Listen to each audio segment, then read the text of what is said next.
LDC উত্তরণ নিয়ে এখনও সিদ্ধান্তহীনতায় বাংলাদেশ। জাতিসংঘের প্রতিনিধি দলের ঢাকা সফর বাতিল হওয়ায় বিষয়টি আরও অনিশ্চয়তায় পড়েছে। অর্থনীতিবিদরা বলছেন, এমন পরিস্থিতি এলডিসির প্রস্তুতিতে প্রভাব ফেলবে। এছাড়া উত্তরণের সিদ্ধান্ত হলে প্রস্তুতি ছাড়াই এই ক্লাবে প্রবেশ করতে হবে বাংলাদেশকে। এদিকে এ বিষয়ে অন্তর্বর্তী সরকার জাতিসংঘের কোনো ইঙ্গিত না পাওয়ায় নতুন সরকারের দিকে তাকিয়ে আছেন ব্যবসায়ীরা। বিস্তারিত রিয়াজ সুমনের রিপোর্টে।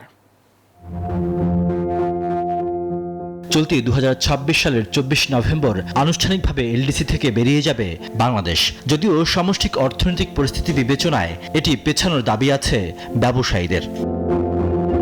এমন পরিস্থিতিতে বাংলাদেশের সার্বিক প্রস্তুতি পর্যালোচনা ও নিজেদের অবস্থান জানাতে জানুয়ারি মাসে ঢাকায় আসার কথা ছিল জাতিসংঘের প্রতিনিধি দলের, কিন্তু এই সফর স্থগিত করে সংস্থাটি।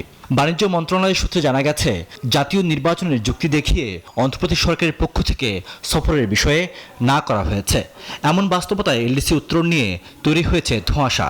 আমরা এটার বিরুদ্ধে অবস্থান নিয়েছি এবং সরকারকে বলেছি কেন এলডিসি গ্র্যাজুয়েশনে যাওয়ার এই মুহূর্তে বাংলাদেশের কোনো সুযোগ নেই, এবং আনফর্চুনেটলি সরকার আমাদের কোনো কথা আমলে নেয়নি এবং সেইখানে ওনারা এলডিসি গ্র্যাজুয়েশনে যাবেনি এমন একটা সিদ্ধান্ত নিয়েছেন। আমরা মনে করি এখনও বলবো এলডিসি গ্র্যাজুয়েশনে যাওয়ার মতো পরিস্থিতি বাংলাদেশের নেই। এই মুহূর্তে যদি এলডিসি আপনার ইফেক্টিভ হয়, আমরা যারা ব্যবসায়ী আছি যেসব বেনিফিট পেতাম সেটা আমরা পাবো না। আমাদের আপনার এমপ্লয়মেন্ট যে পলিসিগুলো আছে সেগুলো চেঞ্জ হয়ে যাবে। তো এত কিছুর প্রতিকূলে গিয়ে আমরা কিভাবে ব্যবসা করবো আমি জানি না।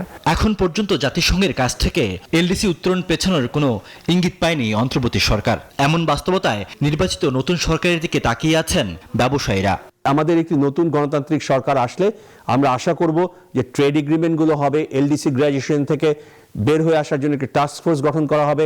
আমাদের যে পলিসি সাপোর্টগুলো দরকার সেই পলিসি সাপোর্টগুলো আমরা পাবো। দায়িত্ব নেওয়ার পর এলডিসি গ্র্যাজুয়েশন অন্তত 3 বছর, অর্থাৎ 3-6 বছর মানে পিছিয়ে যাওয়ার জন্য একটা উদ্যোগ তারা নেবেন। তবে বড় বড় ব্যবসায়ী ও রপ্তানিকারকরা এলডিসির জন্য প্রস্তুতি নিয়ে রেখেছেন বলে মনে করেন এই অর্থনীতিবিদ। বলেন, এলডিসি উত্তরণ হলেও ব্যবসায়ীদের বিনিয়োগ, উৎপাদন, বিপণন পর্যায়ে সহায়তা দিতে পারে সরকার।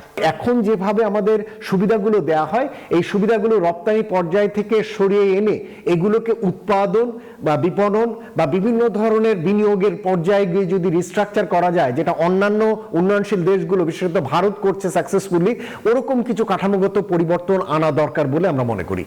এলডিসির ধাক্কা সামলাতে নির্বাচিত সরকারকে সুদহার কমানো, বিনিয়োগ পরিবেশ ফিরিয়ে আনতে হবে বলেও মনে করেন অর্থনীতিবিদরা।